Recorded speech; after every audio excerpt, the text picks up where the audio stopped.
Hello and welcome दोस्तों। हम already let's go home इस चैप्टर को कवर कर चुके हैं। आज हम बात करने वाले हैं इस चैप्टर के क्वेश्चन आंसर सेशन के बारे में, और इसमें हम लेट्स इन्फर और लेट्स डिस्कस दोनों को ही कवर करेंगे। मैं आपको सभी क्वेश्चंस के आंसर्स को हिंदी में एक्सप्लेन करूँगी। मैं हूँ प्रकृति कपूर और शुरू करते हैं बिना देरी किए हुए। Let's go home. अगर आपने चैप्टर विजिट नहीं किया है तो इसका लिंक डिस्क्रिप्शन बॉक्स में दे दूंगी। क्वेश्चन नंबर 1 है, as he listened he began to forget. What did the little boy began to forget? At what stage in the story did you notice that he had forgotten? तो यहाँ पर book से लिया गया एक statement है। यहाँ पर ये जो बच्चा है लिटिल बॉय, ये कुछ भूल गया है, और आपने कब इस चीज़ को रियलाइज़ किया कि वो जो है सब कुछ भूल चुका था? तो ये जो क्वेश्चन है इसके आंसर को हम लोग देख लेते हैं कि क्या हो सकता है इसका answer. Yes, the little boy had forgotten that his mother had died a week ago and he lived with his aunt up the hill. तो बच्चा ये भूल गया था कि वो जो है उसकी जो मदर है वो एक वीक पहले ही मर चुकी हैं, और वो अपनी आंट के साथ हिल के उस तरफ रहता है। We come to know that the little boy had forgotten something crucial which he was traveling to the school in the school bus. He only come to realize at the end of the story. तो वो सारी चीज़ें भूल गया था, बहुत important चीज़ कुछ भूल गया था। ये हमें स्टोरी में स्टार्टिंग से बताया जा रहा था कि वो भूल गया है। क्या भूल गया है? कुछ इंपॉर्टेंट तो है, पर क्या भूल गया ये हमें नहीं बताया गया। लेकिन स्टोरी के एंड में ही हमें ये बात पता चली कि in the end of the story we came to know that कि हुआ क्या था। एक्चुअली जो है एक वीक पहले उसकी मदर की डेथ हो गई थी, और ये बात तब पता चली जब फाइनली वो अपने घर में पहुंच गया है आफ्टर स्कूल। तो स्टोरी के एंड में हम इस चीज़ को रियलाइज़ करते हैं। चलते हैं नेक्स्ट क्वेश्चन की तरफ। What do you think the following person were happy that it was Saturday? आपको why do you think? आपको क्यों लगता है कि ये लोग खुश थे क्योंकि सैटरडे था? अब कौन से लोग खुश थे? तो स्टूडेंट्स खुश थे, टीचर्स खुश थे, और जो लिटिल बॉय है जिसकी स्टोरी हम पढ़ रहे हैं वो भी बहुत खुश था। क्यों खुश थे ये लोग? क्योंकि उस दिन सैटरडे था। अब हमको जो है बताना है कि सैटरडे के कारण ये सब क्यों खुश थे। ठीक है, तो चलते हैं एक एक करके देखते हैं। पहले ए, फिर बी एंड देन सी। तो ए वाला आंसर देखते हैं। The students were happy that the day was Saturday because even class was better on Saturdays. तो बच्चे इसलिए खुश थे क्योंकि सैटरडे को क्लास बेटर होती थी। As the next day was a holiday, क्योंकि अगला दिन हमेशा संडे होता था और संडे छुट्टी का दिन होता है। Some of them went for pictures, कुछ लोग मूवीज़ देखने जाते थे अपनी फैमिली के साथ। सम हैड आइसक्रीम्स, कुछ बच्चे आइसक्रीम्स खाते थे सैटरडे संडे में। And some went for horse riding, और कुछ हॉर्स राइडिंग के लिए जाते थे। और यहाँ तक कि कुछ बच्चे ऐसे भी थे जो किसी वेडिंग्स या किसी पार्टीज़ में जाते थे। तो हर किसी बच्चे का अपना अलग रीज़न था कि वो क्यों खुश होते थे सैटरडे को। सैटरडे का दिन उनको क्यों अच्छा लगता था? क्योंकि नेक्स्ट डे संडे को छुट्टी होती थी और उनके अपने अपने प्लान्स होते थे। तो जैसा कि हमें चैप्टर के विदिन बताया गया है कि उनके क्या क्या प्लान्स थे, उसी अकॉर्डिंग हमने इस क्वेश्चन का यहाँ पर आंसर कर दिया है। ठीक है, अब हम मूव करते हैं नेक्स्ट क्वेश्चन की तरफ, जिसमें हमसे पूछा गया है कि टीचर्स क्यों खुश हुआ करते थे सैटरडे को। तो उसका आंसर देख लेते हैं। The teachers was happy on Saturday because the next day was a holiday.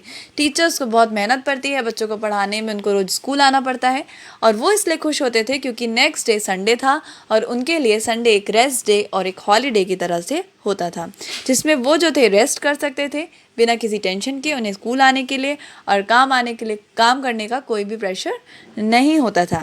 अब हमसे तीसरा क्वेश्चन यही पूछा गया है कि जो लिटिल बॉय है जिसके बारे में ये स्टोरी है वो क्यों खुश था। The little boy looked forward to the Saturday evening with his mother. तो जो छोटा बच्चा है, छोटा सा लड़का है, वो हमेशा सोचता था कि सैटरडे की शाम माँ के साथ बीतेगी। They were both free on that day. दोनों ही बहुत फ्री होते थे, ज़्यादा काम नहीं होता था। On Saturday he did a little homework. उसे होमवर्क भी कम मिलते थे। And his mother finished cooking early. उसकी मम्मी जल्दी खाना बना लेती थी। And they also went for matinee on Sunday. मतलब वो संडे को मैटनी के लिए जाते थे। अब आप पूछेंगे कि मैटिनी क्या होता है, तो ये मैंने चैप्टर में अच्छे से एक्सप्लेन किया है, फिर भी मैं आपको फिर से बता देती हूँ। Matinee is a sort of movie. तो वो पिक्चर देखने जाते थे जो पर्दे पर लगा के पिक्चर देखी जाती है।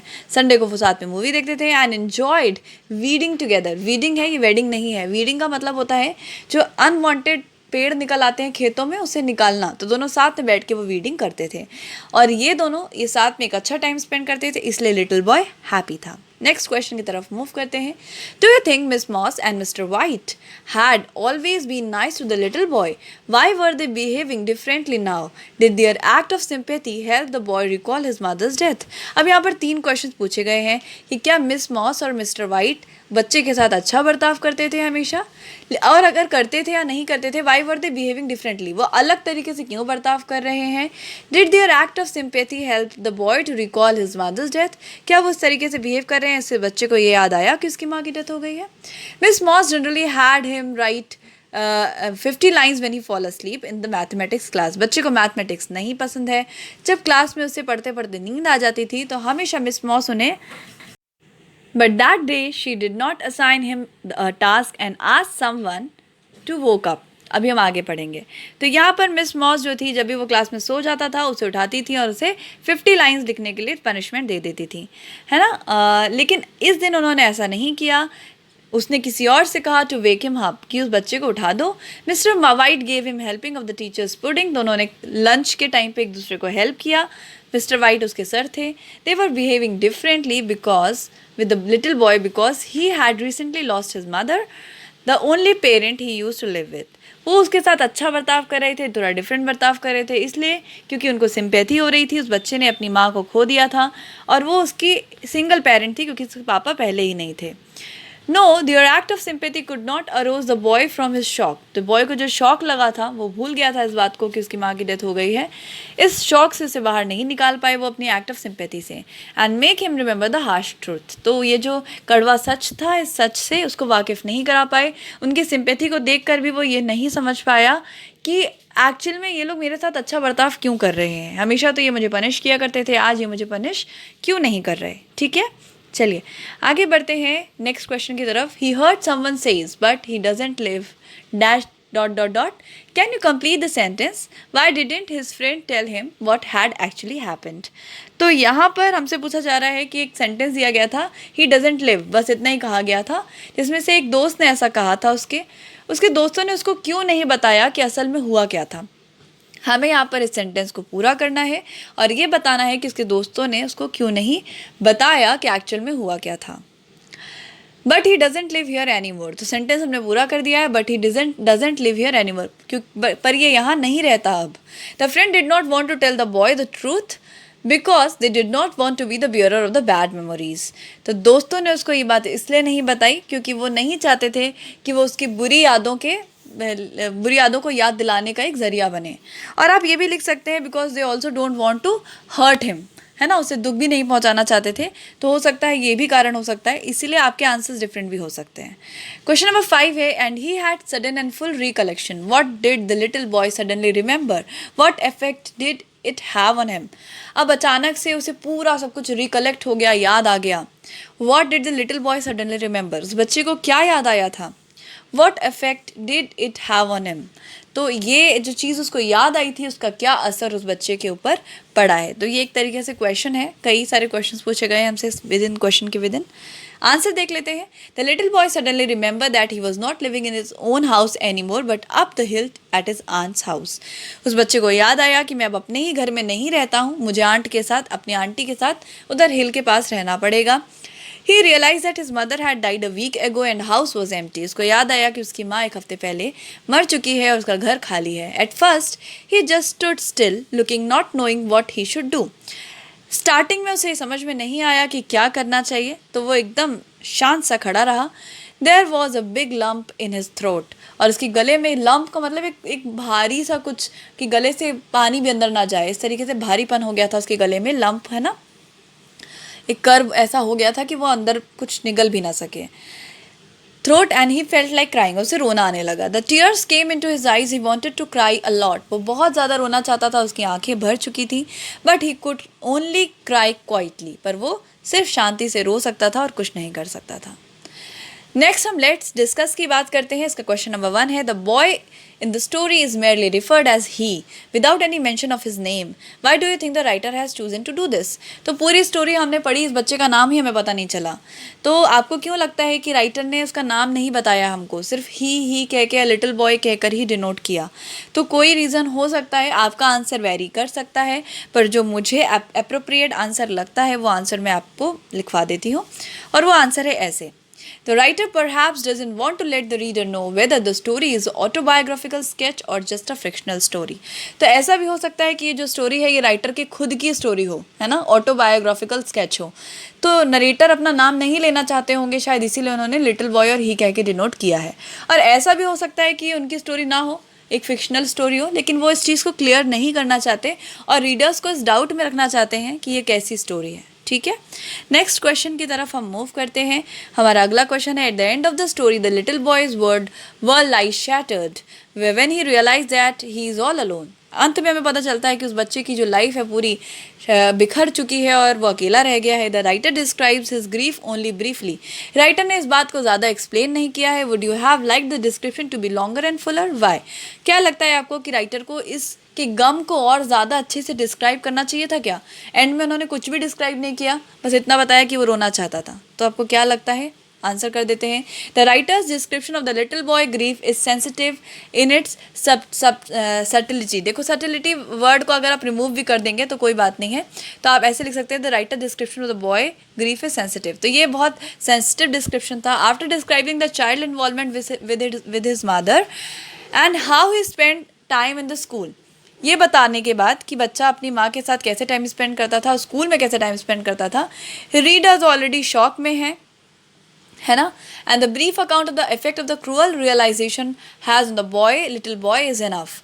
तो जो बॉय के ऊपर एक ख़राब सा इम्पैक्ट पड़ा है उसकी माँ की डेथ का, इसका अंदाज़ा हर कोई लगा पा रहा है.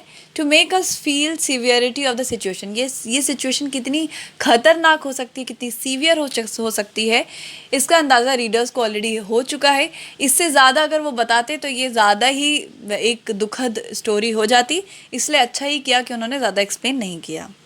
नेक्स्ट क्वेश्चन है, think of the little boy के बारे में सोचिए. For somebody of his sensitivity was absent mindness a blessing और अ कर्स. कुछ लोग कहेंगे अच्छा हुआ कि वो भुलक्कड़ है, लेकिन कुछ लोग कहेंगे कि नहीं, उसका भुलक्कड़ होना उसके लिए कर्स है, एक बहुत शाप है. क्यों? Why do you think so? तो आपको क्या लगता है, ये ब्लेसिंग है या कर्स है? देखिए, आंसर आपका कुछ भी हो सकता है कुछ लोग कहेंगे अच्छा है कि वो भूल जाता है तो उसे ज़्यादा देर गम नहीं होता, लेकिन यहाँ पर हम आंसर कर्स को लेकर चलेंगे और आंसर मैं आपको बता देती हूँ कि किस तरीके से हमें लिखना है. तो आंसर है, इन the story when the boy heard others talking about the marbles he forgot everything else. Story में जब बॉय को पता चला कि बाकी लोग मार्बल्स के बारे में बात कर रहे हैं तो वो सब कुछ भूल गया. Had he not been absent minded, अगर वो ना भूला होता, his shock at returning home would not have been dreadful. तो जब वो घर वापस आया था ना, तो उसका जो शॉक है इतना भयानक, ड्रेडफुल मतलब इतना भयानक ना होता. The feeling of loss would have been settle down in him over the day. जो उसकी माँ को खो देने का उसको डर है या दुख है, वो अंदर ही अंदर कहीं सेटल हो गया होता दिन भर में. अगर उसके अंदर भूलने की आदत नहीं होती तो वो अपना माइंड सेटअप कर लेता ना कहीं कि हाँ चलो ऐसा हो गया, अब क्या कर सकते हैं. धीरे धीरे वो चीज़ों को अपने दिमाग में सेटल कर लेता. लेकिन हुआ क्या कि उसे कुछ याद ही नहीं था, और कुछ याद ही ना होने के कारण वो सब भूला हुआ था, और अचानक से उसे एक बार फिर से शौक लगा. एक बार तो उसको शौक लगा ही चुका था, लेकिन जब वो दोबारा घर पहुंचेगा और उसे पता चलेगा कि उसकी माँ अब नहीं है, तो वो शौक उसको दोबारा से लगेगा. तो इस चीज़ को हम कंप्लीट करते हैं, देखते हैं क्या है आगे. And he would not have gone home expecting his mother to welcome him. और वो ये सोचकर घर ही ना जाता कि उसकी माँ होगी, उसका इंतज़ार करेगी, उसे वेलकम करेगी. His sensitivity made him weak to the situation. उसका सेंसिटिव होना उसके सिचुएशन में और कमज़ोर बनाता है. Thus his forgetfulness was a curse for him. इसीलिए उसके भूल जाने की ये जो आदत है, ये इसके लिए एक बहुत बड़ा कर्स है, शाप है. ठीक है, अगर वो याद रखता तो खुद का माइंड सेटअप कर पाता. ठीक है, तो यहाँ पर हमारा वीडियो ख़त्म होता है. हमारे channel we assist you Kapoor को लाइक करिए, कमेंट करिए, शेयर करिए और सब्सक्राइब कर लीजिए. बेल आइकन को प्रेस करना बिल्कुल मत भूलिए आने वाली अपडेट्स के लिए. Thank you so much and God bless you.